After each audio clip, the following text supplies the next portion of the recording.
Welcome to Blue Swim TV's Gameplay Sessions, your tour through modern and classic games. I'm your host, Blue Swim, and today I'm going to be taking a look at Yu-Gi-Oh! The Early Days collection for the Nintendo Switch. Now, as far as I can tell, this is a Switch exclusive, and that is thanks mostly to the fact that it does feature primarily Nintendo games. Like, by a significant margin. Like, all of them are from the Game Boy Color, and the Game Boy Advance. And we will go into the games list itself. And as you can see, it's got box art for all the different games included, but it does lack that Game Boy Advance logo. Or the Game Boy logo. Or the Game Boy Color logo. However, when you... let's see. We'll jump into the first one, Duel Monsters. And one thing I want to show off right off the bat is if you hit the ZR button and go down to Instruction Manual, you will see scans of the original book. Or rather, in this case, since this is a Japanese game translated for the US,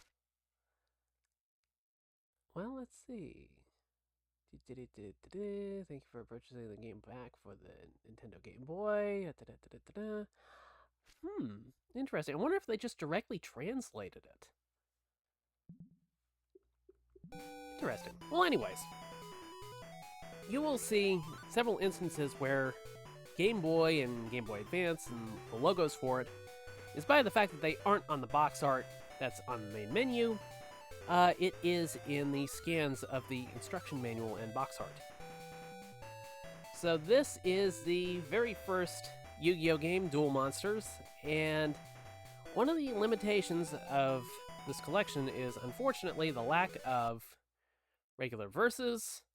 It says this feature is not supported in this collection, and the same goes for trade. So if you're wanting to trade cards back and forth, yeah, you're not going to be in luck. There is, however, online play. I don't generally play online with most things because I'm not that good at Yu-Gi-Oh! Or whatever. It's a very complicated game, especially when you get more and more advanced. Okay, so basically the main campaign is you have 4 characters right here, and you need to beat each one of them 5 times. And quite frankly, it doesn't really... It does not really keep track of those things visually, I don't think. Maybe unless it's in the records section. But, the interface for this is pretty much the same across most of the original Game Boy games and maybe even the Game Boy Color.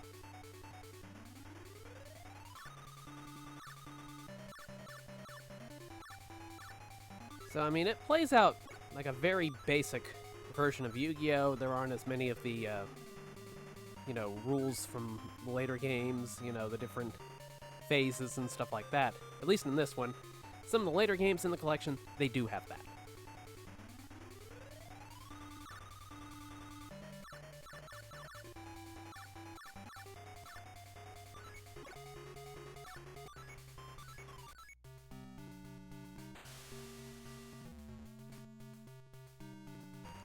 Personally, I mean, I like the interface on this, but it feels kind of easy.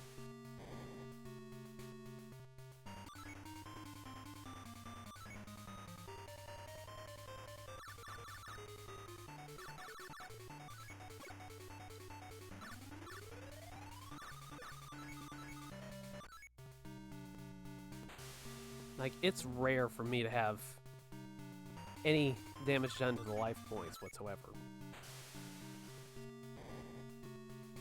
At least to my life points. Yugi's, on the other hand, not so much.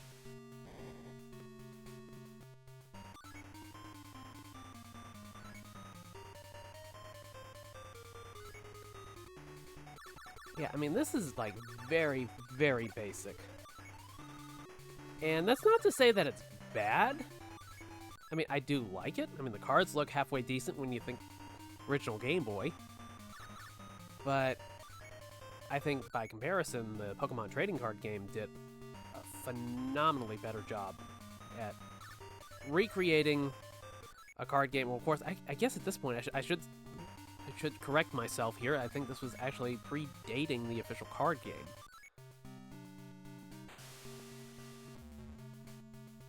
But it's like the Pokemon TCG, it's like that was a phenomenal recreation of it. It's like, even though it was on very, very limited hardware, they made something that is one of the best iterations of, well, I guess one of the best virtual iterations of it ever. I think Japan might have gotten a sequel that the US didn't get for whatever reason. And as far as I can tell, it's like, you know, I don't know that it's actually come back to consoles over here since. And that's really surprising considering how just insanely popular it is.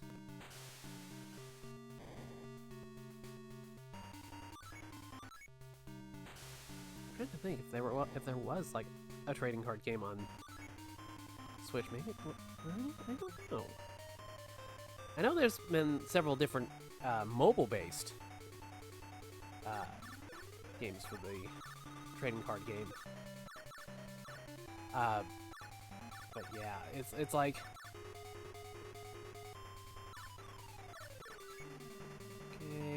okay, so one thing about this is, unless I am mistaken, it's like once you get all 5 cards up here, you have to discard one in order to play your hand. It's like, so you'd think I could just use the existing lineup as is, but instead I actually have to play a card on top of one of these others to, I guess, discard it. Then I can move to the attack phase.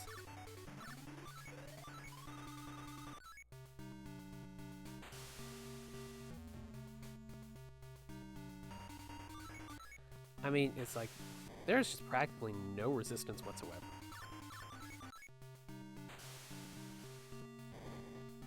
It's not bad. I just wish it was kind of better than it was. Some of the later games on the Game Boy Color definitely improved on that. Next time, I'll believe in the cards my grandpa gave me. That will bring me the win. I'm sure it will, Yuki. Okay, so I get a mystical elf. I think it's number 2 mystical elf. It's hard. Okay, let me see. Records. Okay. There's no point in the records. Oh, okay, there we go.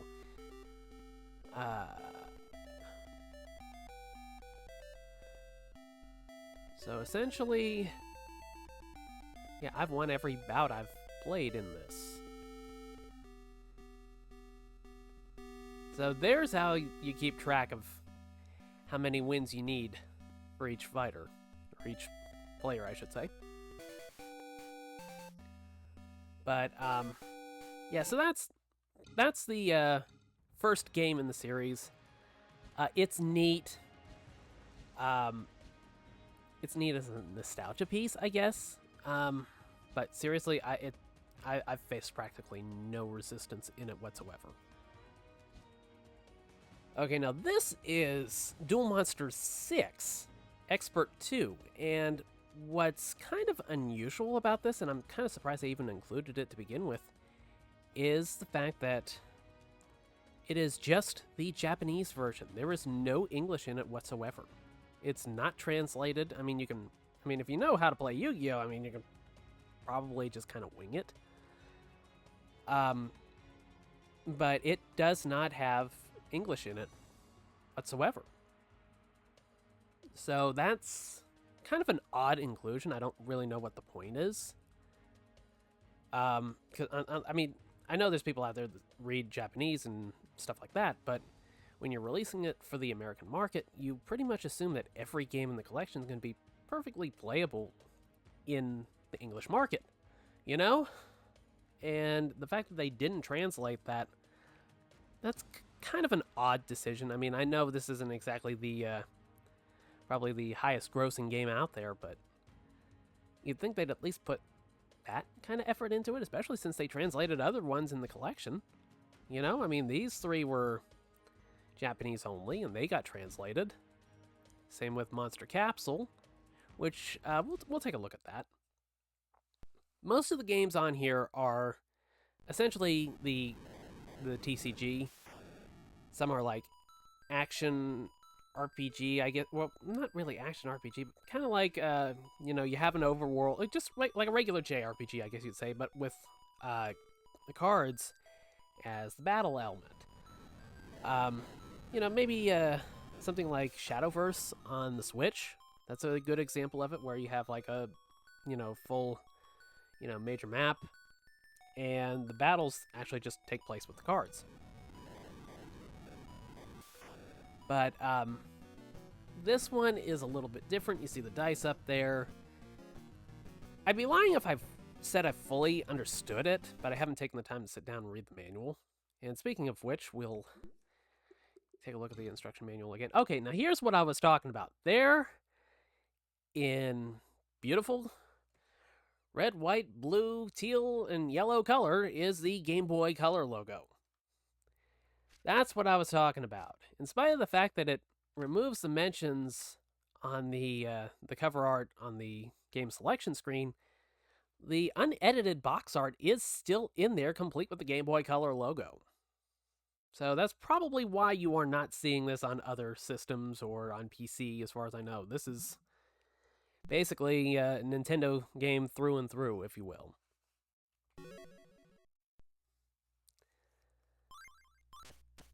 Okay, so we will jump into the game.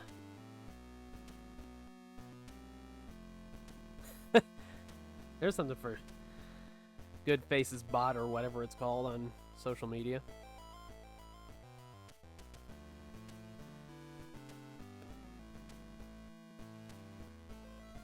Now, if I'm being perfectly honest, most of the games on here are okay, but I think you'd be better off if you have some sort of nostalgia tied to it. If you played some of these games before and you want to revisit them, that's one thing. If you're curious what the older games were like, and Game Boy and Game Boy Color stuff is your thing, I think you might have some interest in here as well. But for the average everyday Yu-Gi-Oh player, casual gamer, whatever, that sees Yu-Gi-Oh, oh, it's a Yu-Gi-Oh collection, why not? I don't know that there's too many games on here that are really going to blow them away. There is one game, my favorite game on this entire compilation, deals with a Yu-Gi-Oh! Mario Party style game on the Game Boy Advance. And that seems pretty unusual, doesn't it? But actually, how it works is you have the play board, and as you make your way around the board, you do like mini duels against like a basic monster that's on each space. And if you beat them, you claim the space. And then that card essentially is tied to that one section. Well, I mean, we'll get into it a little bit more, but essentially, you have monster tributing in there as well. But this one is completely different from any of the other games on here, save for, I think maybe the sequel? Did it have a sequel on here? There's like 14 games on this compilation, and a lot of them have pretty much blurred together in my head. Now this one does remind me of the Pokemon trading card game, at least from the overworld standpoint, except the gameplay isn't going to at all. It's basically dice-based.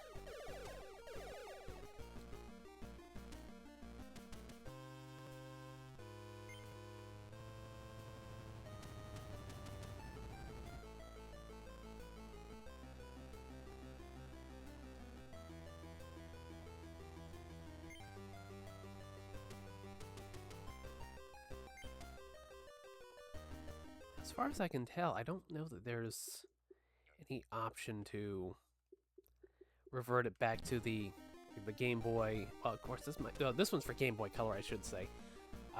So it might not have like a black and white Game Boy mode. But if there is, I haven't figured out a way of switching over to it. This one might just be color only. So essentially, it's not dramatically far off from some of the other games. You have to beat 5 people and move on or whatever in order to claim the dolls that have the souls of your friends in. First, I'll give you 5 star chips. Tournament participants wager their star chips in each battle. In battle, each player can send out up to 4 monster capsules, known as MCs, main characters, to the field and must defeat all of the other players' monsters to win. The loser has to give a star chip to the winner. If you lose all your star chips or MCs, you'll be eliminated. So be careful, Yugi. Star chips are distributed instead of coins. You can gain new MCs from capsule machines and other methods. When you have the required number of star chips, it's time to challenge the Dark Master that protects each floor in their monster world. There are 5 floors in total. If you defeat the Dark Master on all 5 floors, you can challenge Master Kaiba on the top floor. Rather complicated, isn't it? I wish you luck in your endeavors. And then immediately after that, it's like, oh, hello there. Welcome to the Duel Tower. Thank you for your participation in the Monster World Tournament. I take it you are already aware of the rules. You need to battle others to gather star chips. She just seems way too bubbly after what just happened.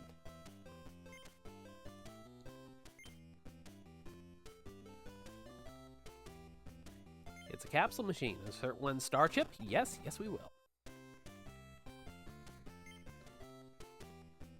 It's a capsule machine. Insert 1 star chip? Yes. Got Beaver W.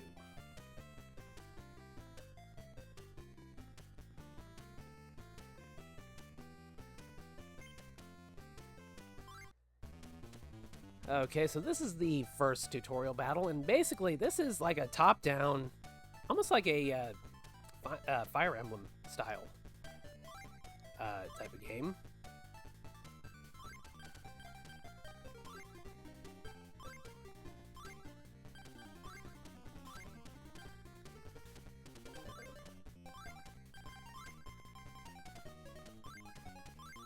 Okay, then you hit plus to continue.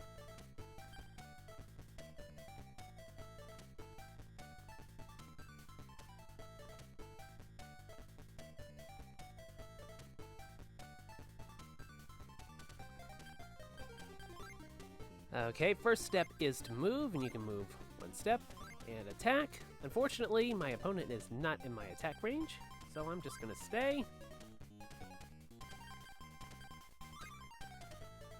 Now he is in my attack range.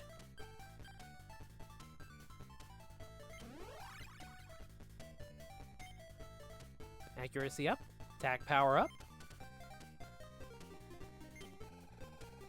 And throws the dice. 9 to 2, and it misses. What?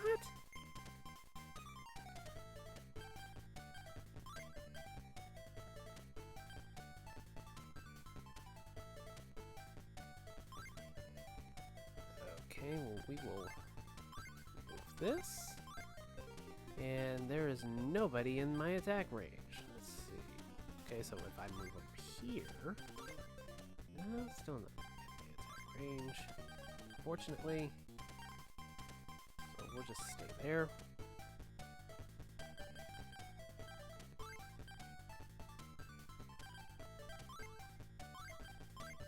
And... No, that's not going to work either. Okay, so I'm going to skip that. mean, it's a simplistic top-down strategy game, but it is kind of interesting. It just doesn't have the best ties to the card game itself. It's completely different, pretty much. Okay, so I move up here, attack there.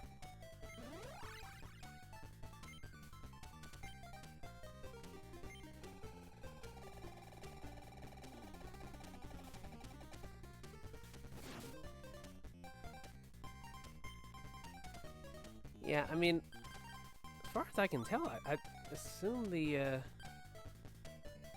blue dice would be mine because my characters are blue?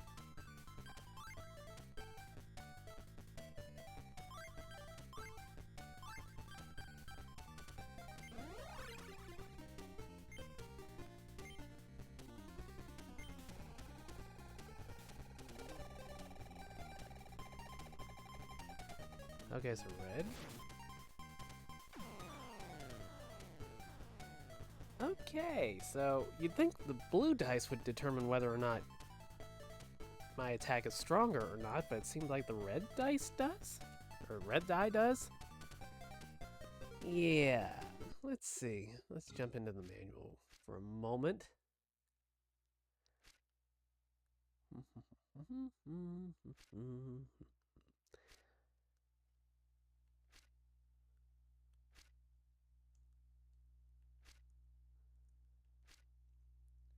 Okay, dice roll is used to determine the outcome. If the number is less than or equal to the hit rate, the attack succeeds. If the number exceeds the hit rate, the attack fails. Okay, so I guess those are... Okay, I mean... Yeah, it's one of those games where you really do have to read the instruction manual for it because it doesn't tell you enough about the gameplay itself. But, it's not bad. It's one of the better games on the collection. But we will step out and take another look at... let's see. I want to show off...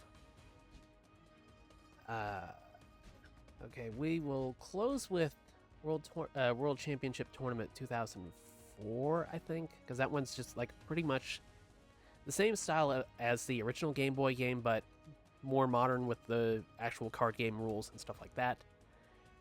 And some of the other games on here, it's like they're story driven, so you are like going through like 15 minutes of cutscenes unless you are just speeding right through them all. So we're going to take a look at the Destiny Board Traveler game. And this is, like I said, my favorite game on here, the Mario Party style one. And they actually figured out a way of making Yu-Gi-Oh! In a Mario Party setting actually work pretty well. My master dark magician, please watch over me.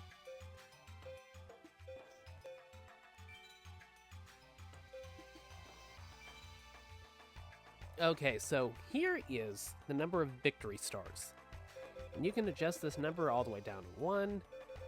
You can go higher than that. And these are essentially tied to the number of stars that the cards that you set on the board are worth. So if you have like a race to 5 and you manage to play a card that's like a 6-star, tribute summon required monster card, then you will win the game. So if I'm gonna do this on level 5 or 5 stars, I should say, because any more than that and it really drags on, and any less than that and it's over almost immediately.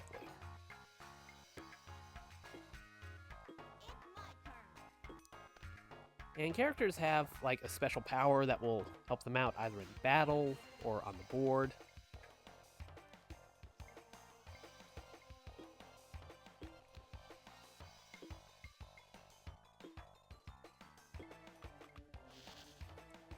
You can also have some basic effects applied to your cards.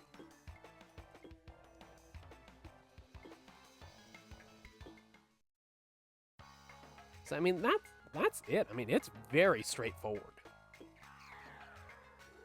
And then, now, there is Mokuba's card, and his star level has gone up to 3. If you see that in the blue section up at the top, there's stars right next to his portrait. If he gets 5 of those, or basically plays enough cards on the field to equal 5, then that's it. Here's one of the superpowers I was talking about. Mai can use a superpower. I can see all your cards,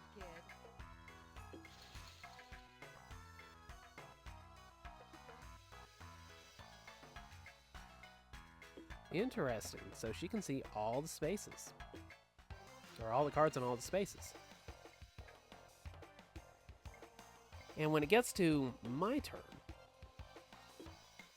I'll show you how the cards get determined. At least as far as the cards that you play. Essentially, it's going to be tied to the size of the die. And okay, attack and defense reverse. Mai rolls a reverse attack and defense. The attack and defense positions of the creep are switched.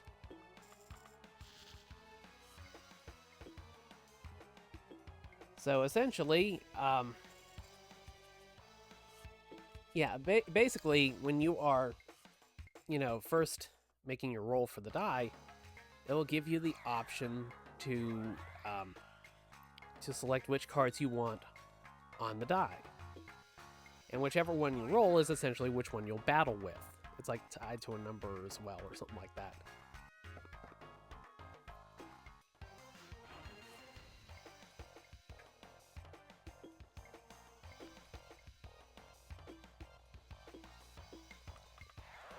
This is one concept I wish they would kind of revisit with more like the modern day, capabilities. Creep rolls reduce attack and defense.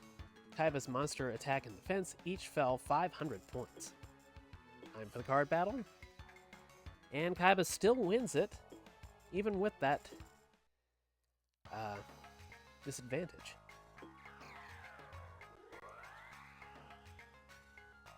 Okay, so Kaiba's got 2. Mai's got 3. Kabuto? Is that it? I'm not, like, super knowledgeable on Yu-Gi-Oh! Characters. Okay, so here's where things get kind of interesting. You can view the larger map and stuff like that, but it's the set on dice part that's interesting. So you'll have a selection of cards that you can play on the die.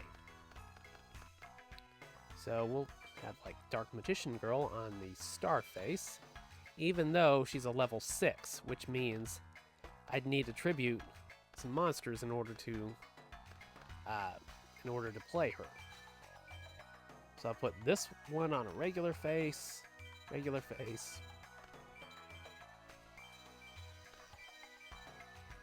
And then when all the sides of the die are filled up, okay, so the card I rolled is a level 1.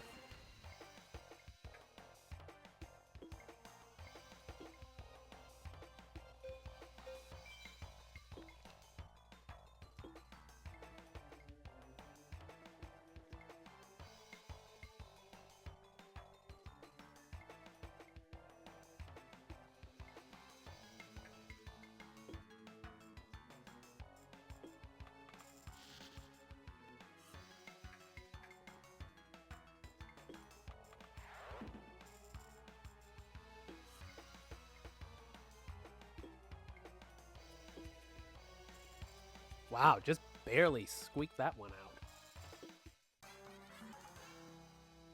out. Or apparently I didn't.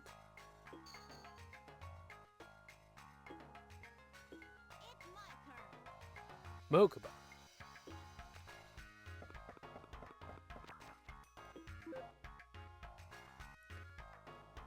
And essentially there are some battles that come into place as well. I think when My turn. someone lands on one of your spaces. And that's where the life points come in. If the life points get depleted, that person's eliminated. If somebody reaches the star count before somebody's been eliminated, then that's what ends the game as well. I mean, I really enjoy it. I wish it was a little more, fully fleshed out. Fleshed out? Fleshed out? Whatever. Anyways. The things you never think about until you're recording. But yeah, I mean, it's an interesting concept. It's one of the better Mario Party style type games that I've played in recent memory.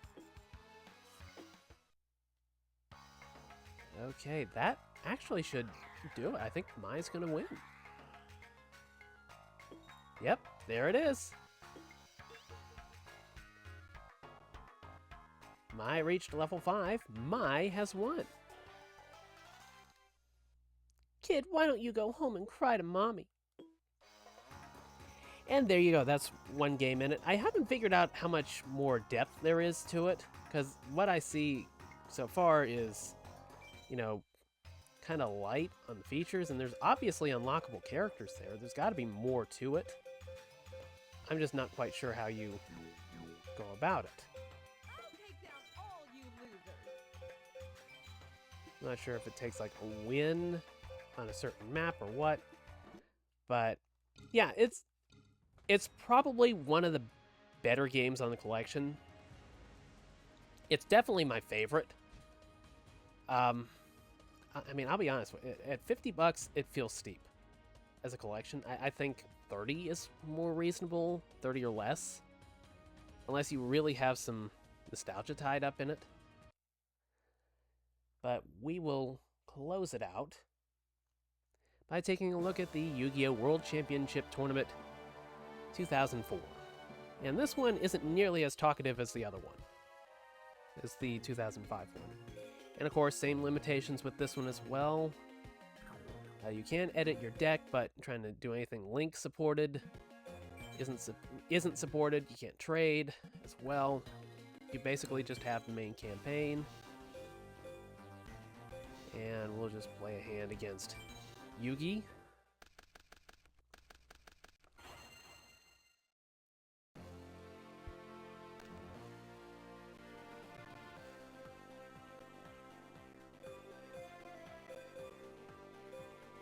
This one is definitely a lot tougher.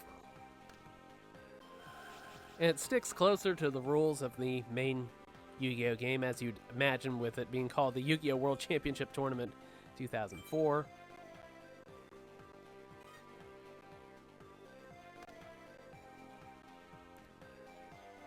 One thing that does kind of annoy me a little bit is the scrolling background, because as far as I can tell, you can't turn it off.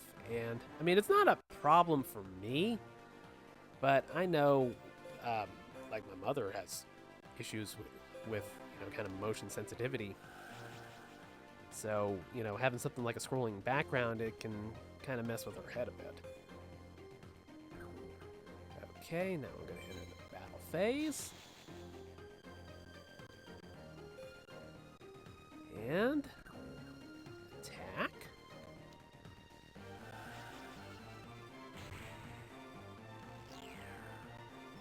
Soldier. And I wish it would clarify details like that. When you flip the card, you can return up to 2 monsters from the field to the owner's hand.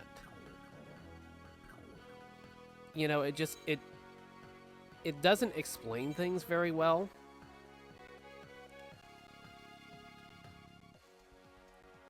And that kind of goes with, having a game like this, on the Game Boy Advance or on the Game Boy Color or Game Boy Pocket. It's like, or just regular Game Boy, I should say.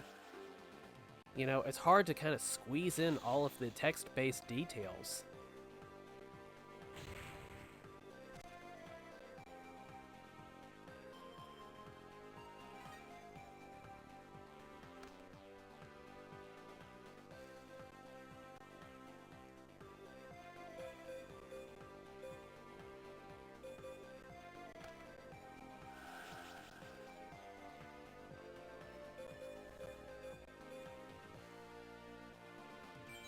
you can check out the cards, but it's like, you know, when something actually goes, you know, into motion, like in that previous hand, it's like it'll just move things around, and you'll be like having to go back and check the card that got played to see why what happened.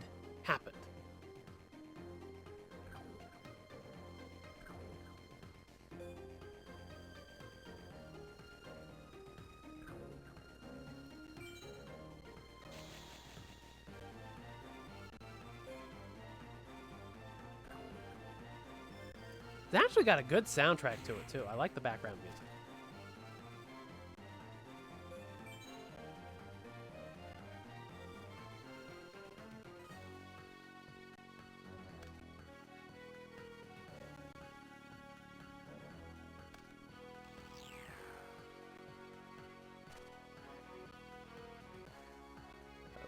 Okay.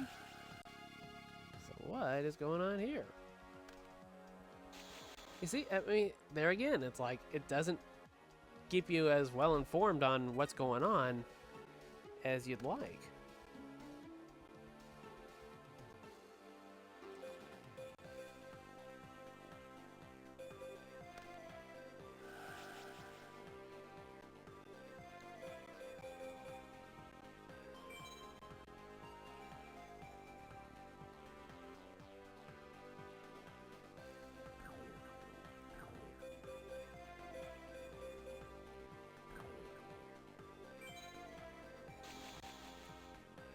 There are other games in the collection, or at least one other game in the collection that kind of plays pretty much similar to this.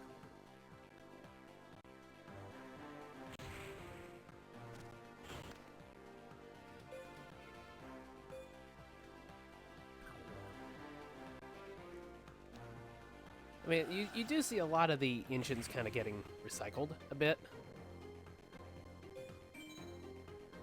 But, I mean, with 14 games in here, granted, you know, one of them is entirely in Japanese and probably not going to be very playable to most people in America. I mean, it's not bad. It's just kind of basic. You know, as a collection, you know, there's just... I don't think it's going to keep many Yu-Gi-Oh players kind of stimulated for very long.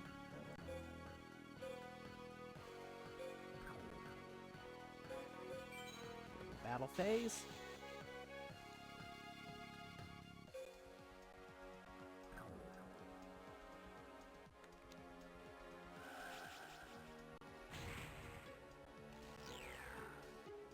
Oh, great. Probably going to play some sort of a card.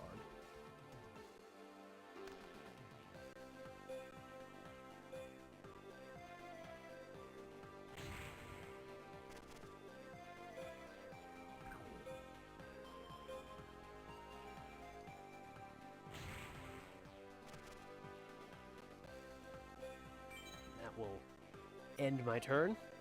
And I end my turn.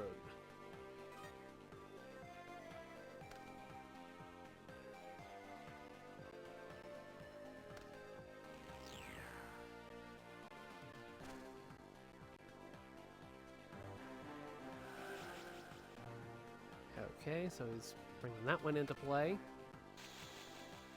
Again. I think that's one of the graveyard summons. If my very loose interpretation of Yu-Gi-Oh is correct. And I wish it would show, you know, the actual cards here rather than, you know, these basic outlines of as far as like what card is what. I mean, I know they're really, really limited, but it would help if they had at least had put like, some basic artwork on there.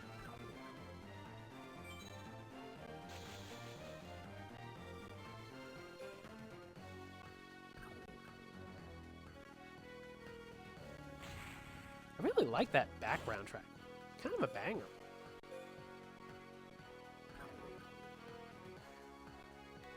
Okay. Let's see what happens there. Okay, I think we could potentially get it. This could do it. This could do it. It did it.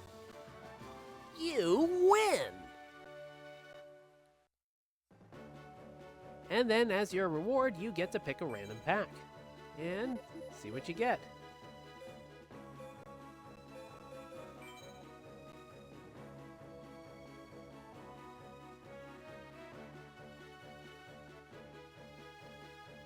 Interesting. So basically, when you win, you can then go into edit deck and tweak your lineup to suit your needs. It's one of the better games on here, for what it's worth, but you know, there isn't anything on here I'd say, you know what? You don't need to buy Legacy of the Duelist Link Evolution. You need to buy the Early Days collection to play this instead. It's like, if you already have the, you know, like Link Evolution, this is something nice to kind of go along with it. But Link Evolution is just miles better than this. If you are, you know, looking for a Yu-Gi-Oh experience, that one recreates the animes, all the different animes, granted in abridged form, and not the fun kind of abridged with like politically incorrect jokes and insults and stuff like that. Just the shortened kind of abridged. But you know, it's like that has like 10,000 cards to it. I mean, there's just, you know, so much more to it than what anything in this compilation has to offer. That's not to say it's bad or not worth your time by any stretch of the imagination. It's just you kind of need to know that, you know, what you're going to get with this is pretty limited and pretty basic. At least compared to what's already out there. And if you're into Yu-Gi-Oh! And you know, primarily want to play card games, I mean, there's far better options out there than anything on here. It's fun as like a distraction or like trip down memory lane. But as far as, you know, anything substantial goes, you know, it's just not here. They're not bad. They're not actively great for the most part, with the exception of Destiny Board Traveler. That one I really like. But yeah, I mean, not a bad compilation, all things considered. I think the price should probably be around 30 or less, if I had to be honest. 50 is kind of steep for it. You know, I mean, with all the options out there to play Yu-Gi-Oh! On a console, you know, there's just not enough here to really justify a $50 price point, at least in my opinion. Not that it's bad. It's not bad by any stretch of the imagination. There's a good amount here. You know, it's just when you compare it to what's already available on Switch, you know, it just kind of comes up a little bit short. That will do it for this episode of Gameplay Sessions. This has been Blueswim. I'd like to thank you for watching. Be sure to subscribe to the channel on YouTube, youtube.com/@blueswimtv, and ring the notification bell. Apparently, that is pretty important to the algorithm. You can also check out my Patreon page, patreon.com/@blueswim, where I launch all my content like videos like this, as well as my podcast FOMOSAMOFO, at least a day earlier on Patreon than I do on other platforms. So if you need an incentive to subscribe, there it is. Membership, or at least basic membership I should say, is free and gets you access to all that content early. There will be a paid membership at some point, just not right now. Well, I will catch you in the next video, which should be on MLB The Show 25 on both the PlayStation 5 and the Nintendo Switch.